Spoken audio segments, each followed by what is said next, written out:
Hello, everybody. Well, welcome to Guy Shrink. I'm Bill Roman, our host here, and I'm with my compatriot and partner in crime, my producer and good friend, Jordan Valdiviez. We're here in Toledo, Ohio, the Glass City, and our guest today is a really dear friend of mine and someone that I've worked with for many years, Kathleen Cauley, who's a family therapist in the Washington, D.C. area, and also on the faculty of the Bowen Family Center in Washington, D.C., which is an incredibly innovative place to discover yourself. So welcome, Kathleen, to Guy Shrink. And what I usually start is asking the question of what keeps you awake at night. Well, I was thinking about this. First of all, it's great to be here. I am a female who grew up between two brothers. So we're going to talk about that at the beginning, not just all guys, but so many different guys based on how they were surrounded growing up by women or not. But what keeps me up at night is usually when I break my rule of getting off technology after 7 o'clock. It might be no more checking of emails, not looking at social media. And when I break the rule and there's an email in there about something going on in the family or in a friend's life, that'll keep me up. Somebody dies. Oh my God, am I going to go to the funeral? Am I not? So those are the things usually in the relationship system. The other thing would be an old dog. I have an old dog and I have a young dog. Young dog's here. Old dog's 12. And sometimes an old dog also keeps me up at night because they have to go. I want to be let out. Is that it? That's it. Just like old guys, Bill. Yeah, exactly. Well, Kathleen, as you were talking about those email things, I immediately started thinking about how anxiety, because that's what it sounds like. I'm getting anxious here about should I go to the funeral, and how anxiety works in two places in my life and in my family. And you're being a family therapist of great knowledge. Could you just talk a little bit more about how families work with anxiety and a guy that's surrounded by women, how he manages that? Depends on the women. I guess. So I do think that anxiety is a life force as we would think about it from a systems view. We're in a culture that talks a lot about anxiety, about diagnosing people with anxiety, diagnosing people who have depression. This is going to be a very different conversation today than that. Because the diagnosing, there was a saying long ago I heard, I think it was Andrew Solomon, who said, diagnosis is an impediment to insight. He was referring to the Adam Lanza when the shooting that occurred up in Connecticut and how he was diagnosed. And then everybody stops thinking about what else is going on here. And so in a family unit, let's say a child gets a diagnosis and the family calms down and they say, oh, thank God, we now know our child has this diagnosis. We can deal with it. But they stop looking, what am I doing to make this worse or better? What are his siblings doing to make this worse or better? So in this way of thinking, the family is the unit, and the family has a degree of anxiety as a life force that's always looking to land its plane to focus on somewhere so that people can calm down. So this today is going to be a little bit different, and I just think it might be smart to start with guys in their family. Okay. And so how would a guy start to think about how he became a guy and what he learned about being a guy? As I said at the beginning, I grew up with an older and a younger brother, and then I had an older sister as well. And it totally formed my personality, completely formed my personality. And so that's what I would want people thinking about. What's the constellation they grew up with? A brother with 7 older sisters is a very different man than a brother of 7 brothers. We got a whole different guy going here. So that would be number one. Okay. That's an interesting concept that's rarely even thought about. There's a family context going on here that forms who we are, and that's where we kind of learn basic relational skills is in our family, and for so often that's just kind of neglected other than, well, my parents were not nice to me or something like that. So Exactly. Yeah, exactly. And kind of this idea that we've moved on from that as adults when in fact most of what we bring to the table at work and in our relationships comes out of those automatic things that we learned in the family. And we'll talk some more about that as we go along. What does that mean? What did we learn that we bring to the table? I think another question that men can think about is what did the men in one's family worry about? What did they get anxious about? Was it work projects? Was it providing for their family? Was it finding somebody to go out with? Was it their masculinity? What did the men, how secure were they? How confident were they? And so if I'm a guy, who are the men I grew up around? And what did I learn from them in the generations? That would include attitudes. And this is a big one. A lot of guys, play golf, play tennis, so do women. And they hang around with other guys. Women hang around with other women too. And there's a lot of conversation. Oh, Bill, you know how these women are, right? Right. And that's what locker rooms are for. Exactly. And I don't think people realize how much of an impact it has. Yeah. On then how they go home and are with their partner. It's really something to pay attention to.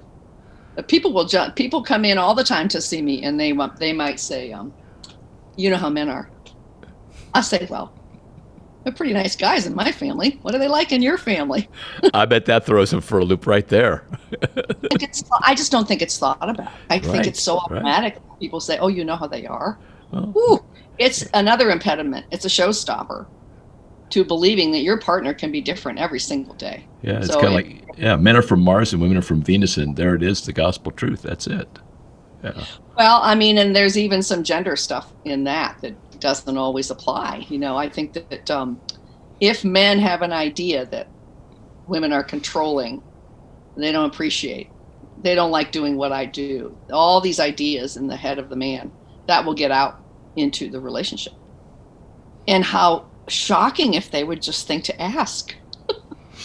What a concept, actually asking, being curious about what my wife or girlfriend might be thinking. Right. No assumptions. Wow, that's a lot of stuff that you've unpacked already. I got to stop myself. I tend to go on. Well, no, keep talking. This is good stuff. This is stuff that is not ordinarily thought about or acted upon, really. Well, another thing I think men can think about is, what is work for them? Is it a job? Is it a purpose? Is it a vocation? How do I get meaning from that? And a lot of people, men and women, struggle with, how do I find room for me in all this? There's all these togetherness expectations from family, friends, and work. How do I get to my hobbies? I want to take a trip. I want to go fishing. I want to get a sports car. I want to just dream. Is there room for that? And how does a guy dream out loud? And if the partner gets anxious about the dreaming, well, you can't do that. You've got a family. And I'm just dreaming here. I just want to tell you some things on my mind. These are things I think about a lot. These are things I miss about being single. What do you miss about being single? Because all those thoughts are in the house or the apartment where people live. And they get out into the equation, even though they're unspoken. What do you think, Bill? Well, my head's swimming. This is really excellent material to chew on. I'm always intrigued by family relationships and how they work. And in the stuff that I do, I try to work with what I call the family emotional field. That there's rules and guidelines and uniform, and there's how to play the game. And I try to use the analogy of I came from a family where football was it, and so the emotional field is football. There's lines and yardage, and there's a goal, and there's a certain kind of ball, and so on and so forth. And then I get in a relationship with my wife, who comes with her emotional field of basketball. That doesn't work very well because the ball she has doesn't work for me, and I need yardage, and she's just got this tiny little court thing here. So and so this clash of these emotional playing fields that we bring with us in our relationship. And then we are kind of confused when my partner, and this doesn't have to be a romantic partner, this could be somebody at work or, whatever, a friend, any relationship has a whole different set of how they operate. And then there's some kind of collision, and then, anxiety's there, of course. And then it goes into the way I manage all of that. Could be a fist in the face, or it could be a pouting. It could be, I'm out of here. I'm going to go to play golf for 6 hours, whatever, and never come back and address any of that stuff. So I'm very intrigued by that idea about men and families. Well, I think, and that leads us to what are some of the mechanisms we can get into that people use when the togetherness forces go up, like you're describing. And I believe that one of the things that sets people in the wrong direction is there's an idea in relationships, if men are partners with men or women, that we have to get to resolution. And that's not the goal. And I think if people only take that away from this conversation. So the goal is, how do I manage difference with my partner? We can think very, very differently. People come all the time and say, oh, my partner and I are so different. I say, well, that's a blessing. Good for you. What do you mean good for me? We don't agree on anything. I say, well, that probably keeps it lively. That probably keeps it pretty interesting. How hard is it to stay curious about what your partner's trying to tell you? They might have a whole different, exciting way to bring to the table. So I do think people have a misunderstanding that they have to get to consensus, they have to get to agreement, they have to have constant communication, none of which ever works. So communicating too much can be a huge problem. Talking about how people think and feel too much can be another huge problem.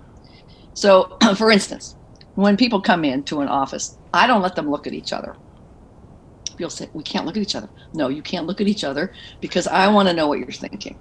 You can tell me about your feelings, you can tell me about your thinking, but if you're looking at your partner, there will be all of this kind of primitive side of the human being that comes out. The look. Eyebrow. Don't say that. No. And there's just great neuroscience about this, that the emotions hijack the brain. So all of a sudden, you don't even remember what you're trying to say. And so people will do well on a walk or at a baseball game, just chatting away in the car, because they're not looking at each other. They don't always identify that is useful.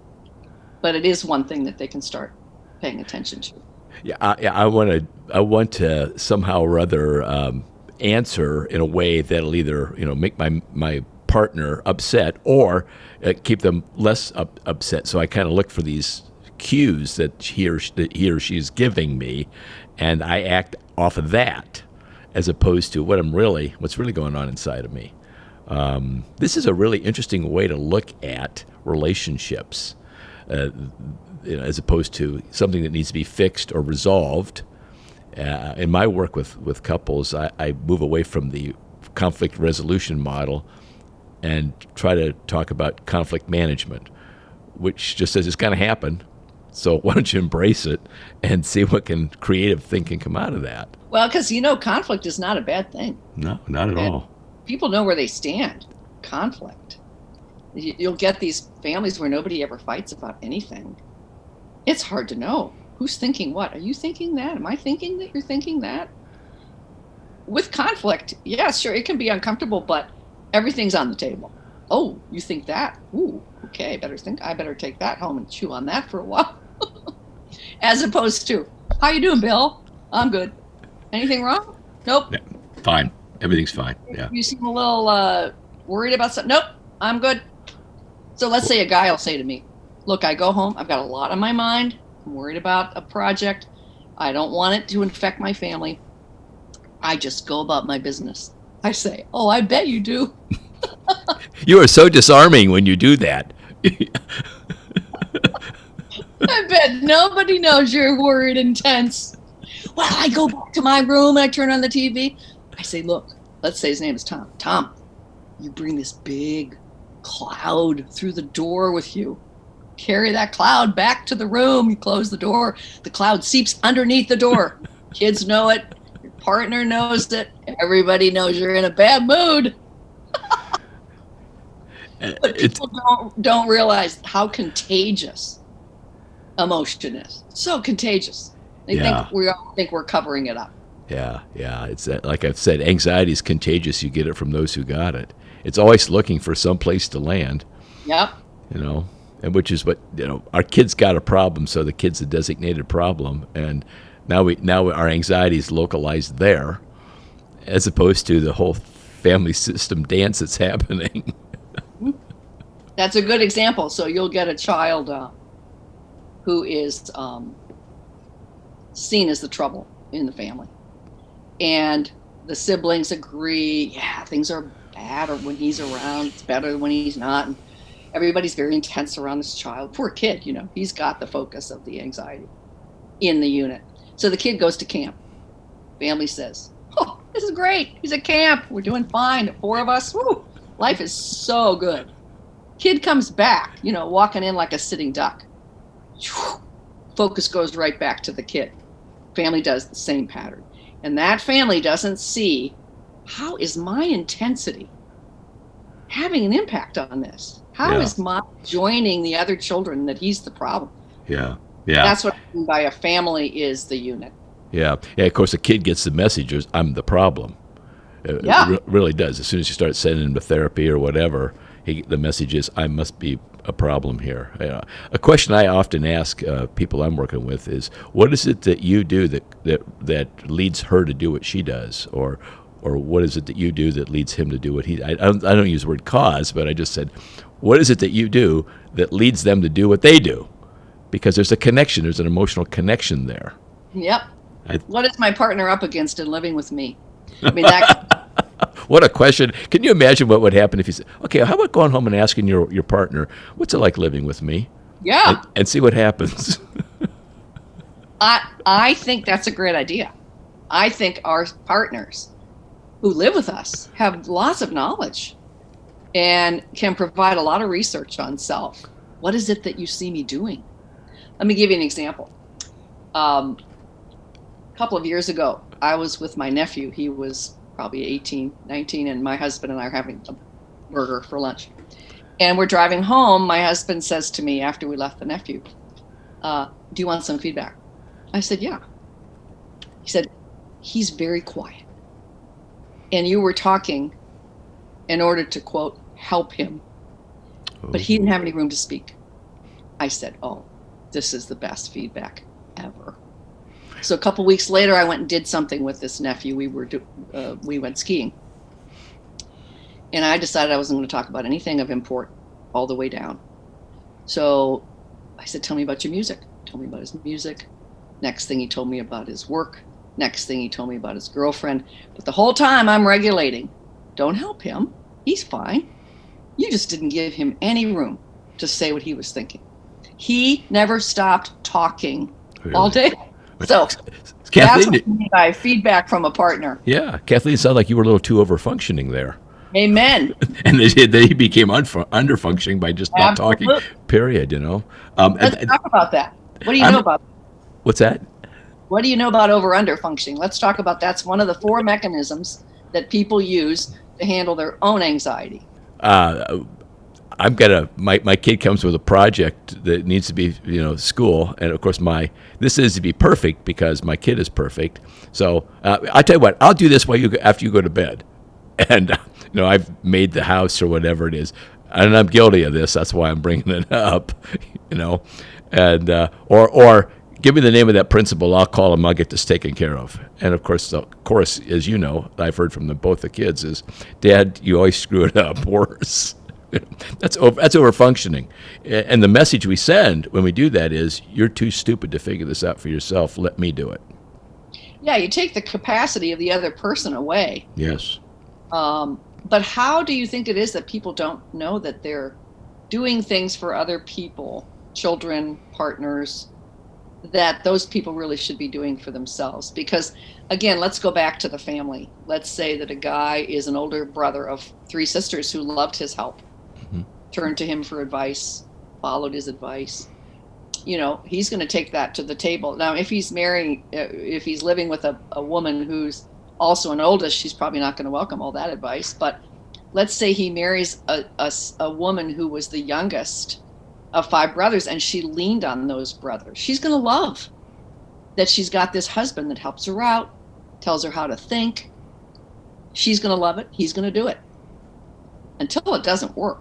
Until it doesn't work. That's right. I don't even know what I think anymore. I've just handed it. I've handed it over. Yeah, and there's a crisis that might happen in that relationship where the overfunctioner can't function like that anymore, and then all of a sudden the underfunctioner is, oh, now what the hell do I do now? Okay. And it can shift around in a relationship. It can be, a person overfunctions around finances and budget and underfunctions around housework. Or right. It's just something to pay attention to. When is it really at the expense of another person? And to your point, doesn't address their own capacity to think for themselves. So what I'm hearing you say is that if I'm aware that this idea is present in the way people manage anxiety, that's one of the 4 ways by which we, and I'd like us to talk a little bit more about that.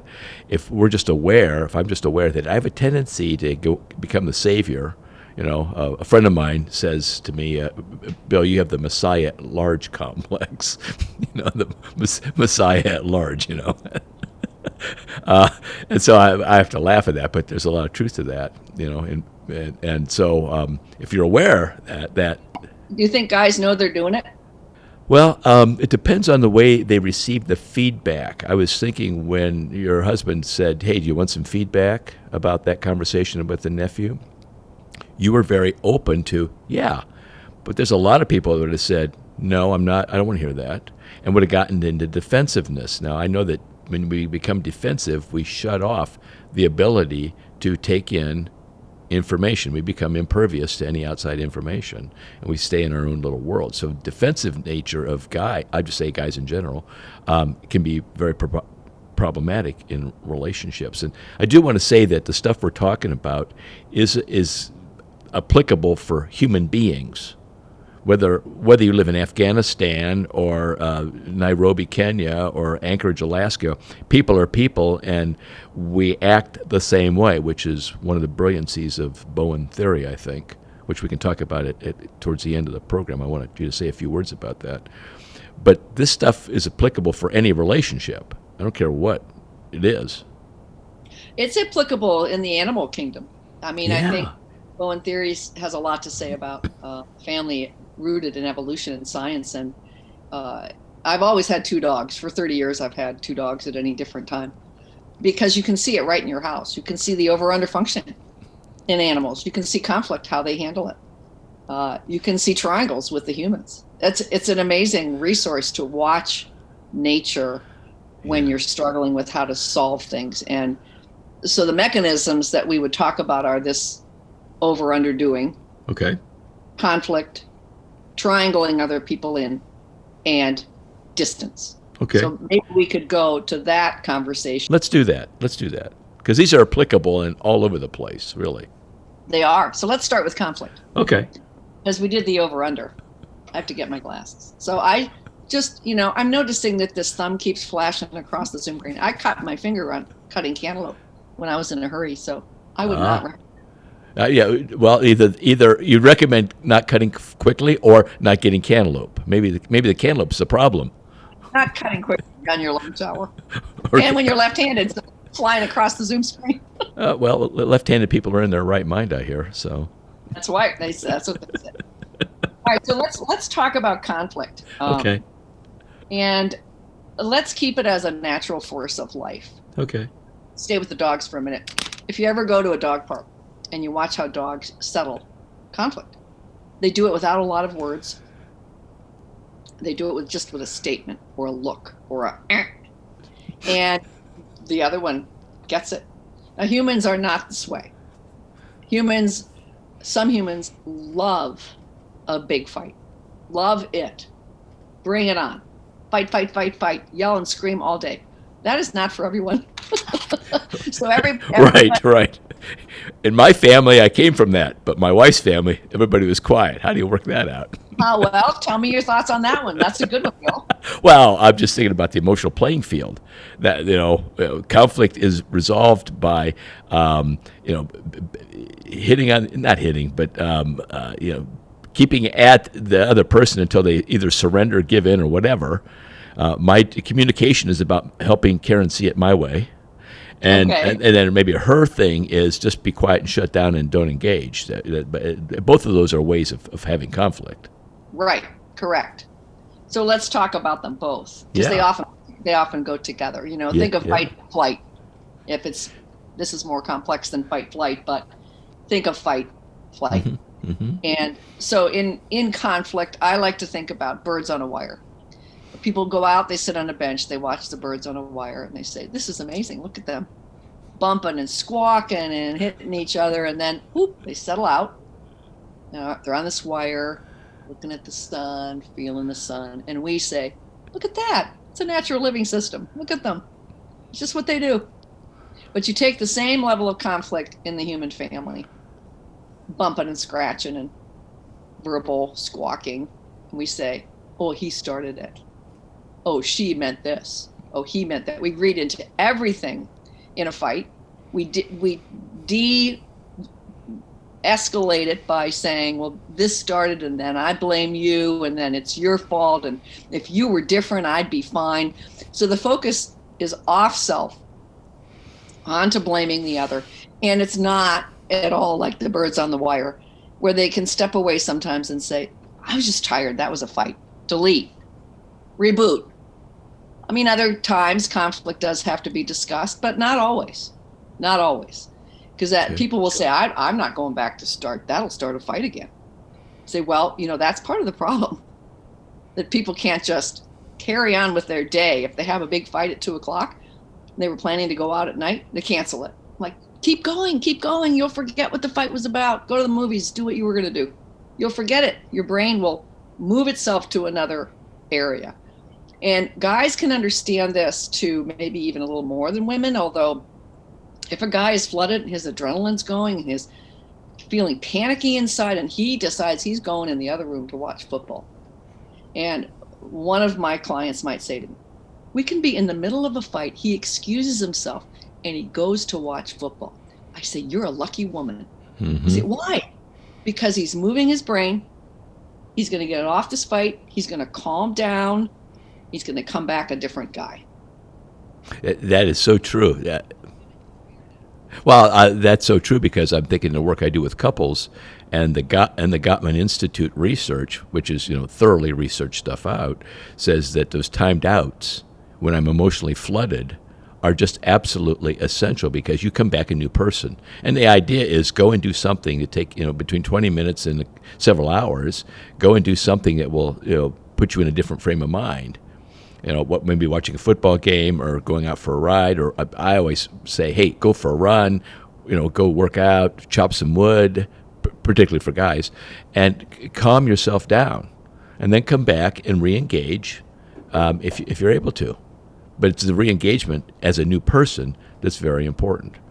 And so saying to the distraught, I'll just say the woman using your example, the distraught woman, he just leaves. Yeah. Count yourself lucky. He's doing some stuff to calm himself down. So let's say, and this is bleeding into the distance pattern. Yeah. Mm-hmm. Say he needs some space. He gets some distance. And she wants more togetherness. She wants resolution. So she goes in there while he's watching the game. This never goes well. It never does, no. If somebody says, I need room, you have to give them room. Yeah. And people will say, I know, but then what do I do with my own distress? They say, you learn about it, you regulate it, you think about it, you go busy yourself, figure out what you need to know when you re-engage. Because people will chase for the resolution while somebody else clearly needs to calm down with space. Yeah. Very, very, very common pattern. Yeah. Now, you've talked about togetherness and separateness as a concept in relationships, which is worth talking about because this is a universal. This is just a universal given in relationships. My anxiety says I want to be together, and my other side of anxiety says I need to get the heck out of here. And that when one partner wants to be together, the other partner certainly starts running away, and then the together person pursues, of course, and then the other person just keeps running. And so you said two things I think are worth talking about more, and that is that model of together and separate, and how that's just universal. And the other thing is you've talked a couple of times about research on self. If a little bit later, let's talk a little bit about how to research on yourself, because I think that's a great idea, because it takes you out of the focus upon the other and puts it onto myself, because this is all I got to work with is me. But if you could say a few things about together and separate and how that works in the distancing cutoff thing, would be very helpful. Okay. Well, think of it like this. Under pressure, let's say a family's just going about their business. Under pressure, under tension, under a stressor that comes in, the family force for togetherness goes up.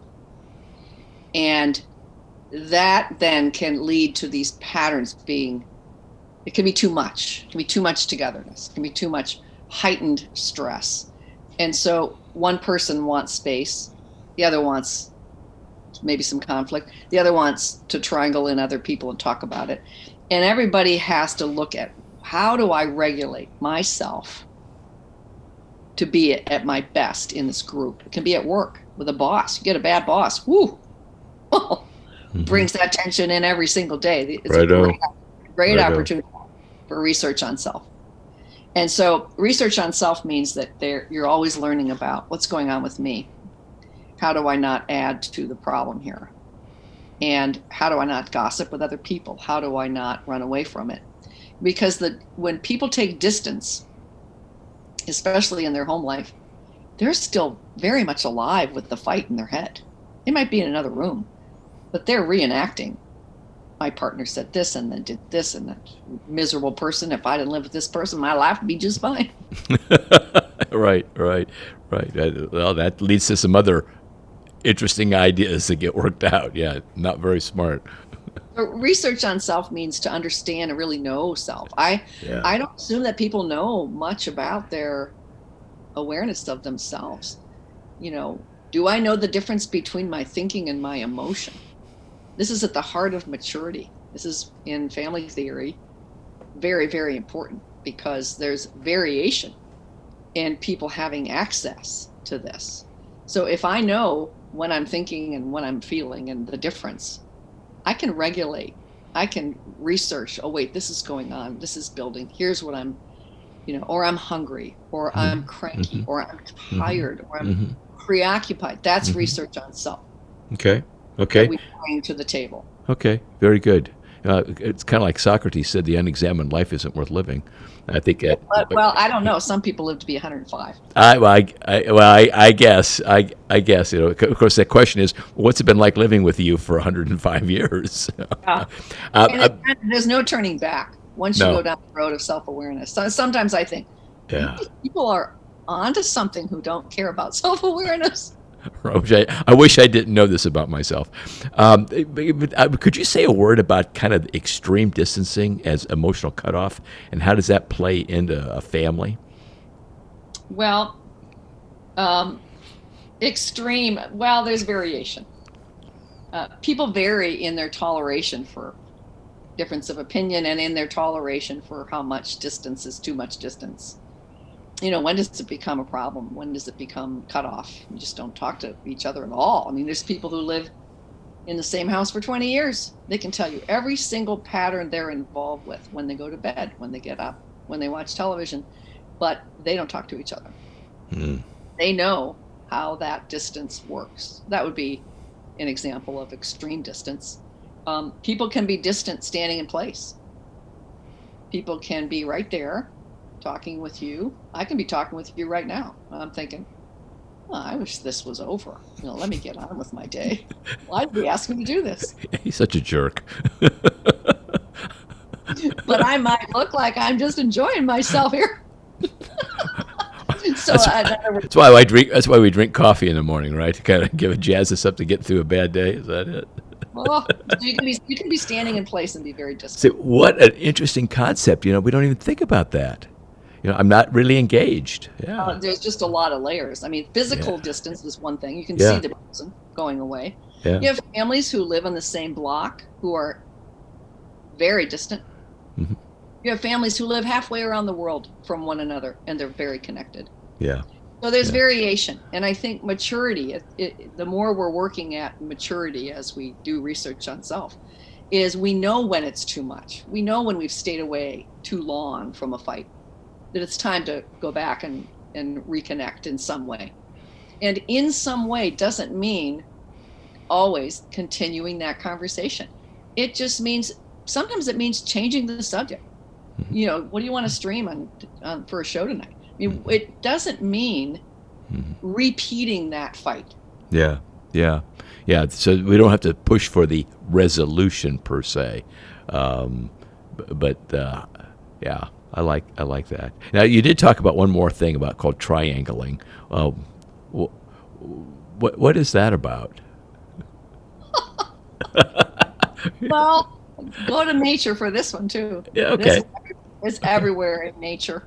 Triangles are as old as the hills. Gossip can be triangles. Think of it like this. The original triangle, which we'll talk a little bit about, is the one we're born into. So you get born into this triangle at a certain time in the life of a family, and a certain time of the parents' maturity or immaturity, their financial wherewithal, where they live, what's happening in their families. Is somebody dying? Is somebody moving away? That's a big resource. So what's going on when somebody's born into a triangle? So let's say a child is born in, it's a boy, and let's say the mother's father just died. And her focus on the boy baby is going to be even more important. And so she's focused on this child, and the father's feeling this intensity. And the father wants the mother to calm down about her father's death. And so he moves toward her to calm her down. And then the child moves toward her to calm her down. So we learn this when we are born in and grow up in this relationship with our parents. How does that play out as a triangle? There might be a guy and his partner, and let's say in that triangle, as the child grew up, the parents started fighting. They moved into a conflict pattern. And in the triangle, the child is now 10, calms the parents down. Mom, stop yelling. Stop. Dad, stop calling mom that name. So the child is involved in the conflict of the parents, where he doesn't belong, but they have focused him in this triangle. He now is in a partnership. So what does he do when his partner is in distress? He moves to calm that person down and moves to settle the conflict. The partner says, get away. What are you doing? What are you doing? Go. It's not what I'm asking. I'm asking for space. But this man grew up believing it was his job to fix conflict. Mm-hmm. So it isn't just a guy thing. It's a guy in his generations thing. Yeah. And the more people can do research on themselves in that, the more they'll understand what they bring to the table. Sure. In terms of these triangles. Sure. That is I think Dr. Bowen called that the molecule of human relationships, triangles. Yeah. You can watch them everywhere. So you can watch them at work. Somebody has a bad boss, and the boss says something at the beginning of the day. You can watch the triangles move through an organization about this guy. Can you believe that? Now he did this. Oh my God, he did this to me. So gossip is a big, big form of triangles. People are trying to calm down. Mm-hmm. They're thinking, I got to work for this guy. Mm-hmm. I got a paycheck. Mm-hmm. I can't just take him on. Mm-hmm. And so triangles calm people down. It's a mechanism under conditions of anxiety that people are trying to calm down. I wonder what would happen if we began seeing it that this is a mechanism I'm employing to calm myself down. Again, I didn't hear the question. I said, I wonder what would happen if I started thinking I'm using this triangle to calm my anxiety down. I became aware that that's what I was doing. I'm really trying to feel better about the situation, about either my boss or whatever. I work with several clergy, and there's nothing more fun than being a preacher, I guess. And we talk about the parking lot conversations that happen, after church or after a meeting. Instead of actually going to the pastor to talk about, hey, I've got this concern, we go and talk to our friends out in the parking lot away from the hearing. And that just, of course, gossip just kind of has a life of its own. And relationships get really destroyed out of these kinds of, triangles just happen. If I can manage myself in my side of the triangle, it's a lot better. Absolutely. And who you talk to. We're always going to talk to people. But do I talk to somebody outside the system if I'm dealing with something that's going on in the family that might have a neutral angle to give me? Do I talk to a coach who understands family life? Let's say a guy's in a big fight with his partner. Who do they talk to if they're in the middle of a fight? Do they pick up the phone and call somebody that is not helpful to their relationship? Big problem. Big problem. So let's say it's a man and a woman. They have this fight. She calls her mother. She say, oh yeah, I talk to my mother several times a week. Well, I say, tell me about that. What do you talk about? Oh, we talk about everything I fight about in my marriage. I'm like, oh, stop sign. Whoop. Now, if that mother is a neutral resource, listens to her and says, this happens in all marriages, it's fine. Go home and work it out with him. That's an okay person to talk to, whether it's a friend or a mother or a father or a brother. But if that person says things like, I didn't think you should marry that guy. Yeah, I told you should have never married him to begin with. Oh. How do people continue to talk to people who do that and they want their relationship to survive? Yeah. It's not going to happen. Yeah, no. So the intensity that can be there in human beings, I think if people can, again, research on themselves and regulate that thing down, not just pick up the phone to look for a place in the triangles to put the anxiety. Yes. I got to get rid of this. I've got to get it off me. It's evolutionary. Get it off me. Yes. And if they can not do that, maybe wait a day, maybe do their own thinking, not always pull in other people. And what do you think about this? He said this to me. Like, what do you think about this? Yeah, my experience is that in a triangle, one of the factors that happens is you come and say something about, you come to talk to me about, to relieve your anxiety about something. And all of a sudden I start having feelings about your feelings. And I don't like my feelings about your feelings. So would you quickly hurry up and get over your feelings so I'll feel better? That's a good example, though, Bill, of how can you listen to another person's feelings and not get it on you?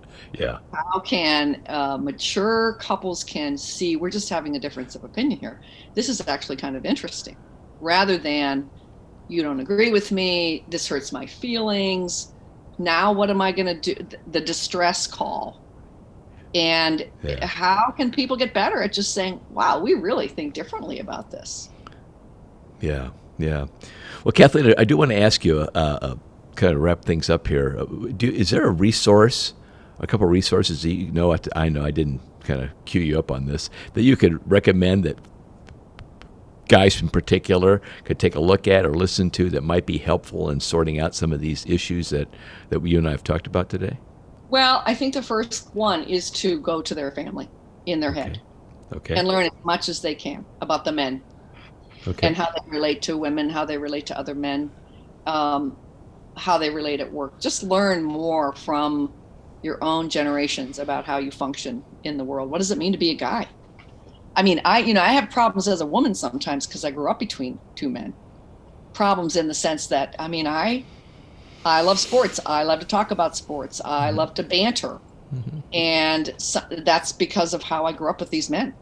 And so I think that matters. Like, bantering isn't okay for me to do with couples in my office if they don't have a sense of humor. I'm like, I have to regulate that. I have to do research on that for me, and I can't do that here. I'll get in big trouble. Yeah, your sense of humor is really weird, right? Yeah, well, it can be. And that's another thing you can look at in family life is how is humor used? Yeah. Sometimes it can go off the rails it can, something that's fun and funny can become at somebody else's expense in the triangles. Yeah. So in terms of resources, any of the writings, you know, you and I have talked about this thing that Dr. Bowen used to say, there's a toddler in all of us, but the toddler doesn't have to run the show. In other words, you know, in the middle of a fight or in pouting in distance. How did we learn about Bowen Family Systems Theory? Dr. Bowen was a psychiatrist who believed that the family is the unit, not the individual. And he did amazing research on wards with people with schizophrenia and looking at the whole family and how the behavior would shift in the, quote, patient. So there's a world of information, a wealth of it that people can find on the bowencenter.org website. There's videos now that people can download and look at that have him on them.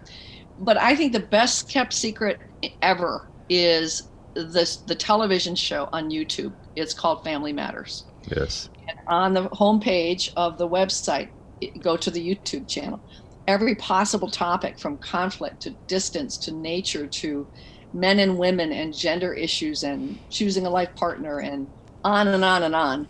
They're free. They're 28 minutes long. They're done in the studio with the University of DC before the pandemic. Right now, they're a little bit on hold, but they're a wealth of information. Yes, they are. There's just great material there. It really is worth thinking about and acting on.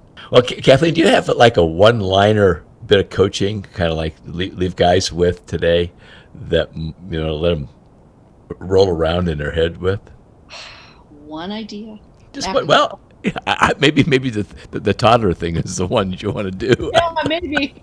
Watch that toddler inside of you. Doesn't have to run the show. Yes, absolutely. I would mostly say, know as much about yourself as you possibly can. Okay. Keep the focus on yourself. That's great. And learn about yourself. Well, thank you, Kathleen Cauley, who's a faculty member at the Bowen Center and in private practice in Washington area, which is probably the most anxious city in the country. So people take themselves too seriously. Yeah, so thank you for the time that you gave to me and our conversation, which is always delightful to be with you. So thanks for being on Guy Shrink. Okay. It was fun. You made it easy. Well, thanks.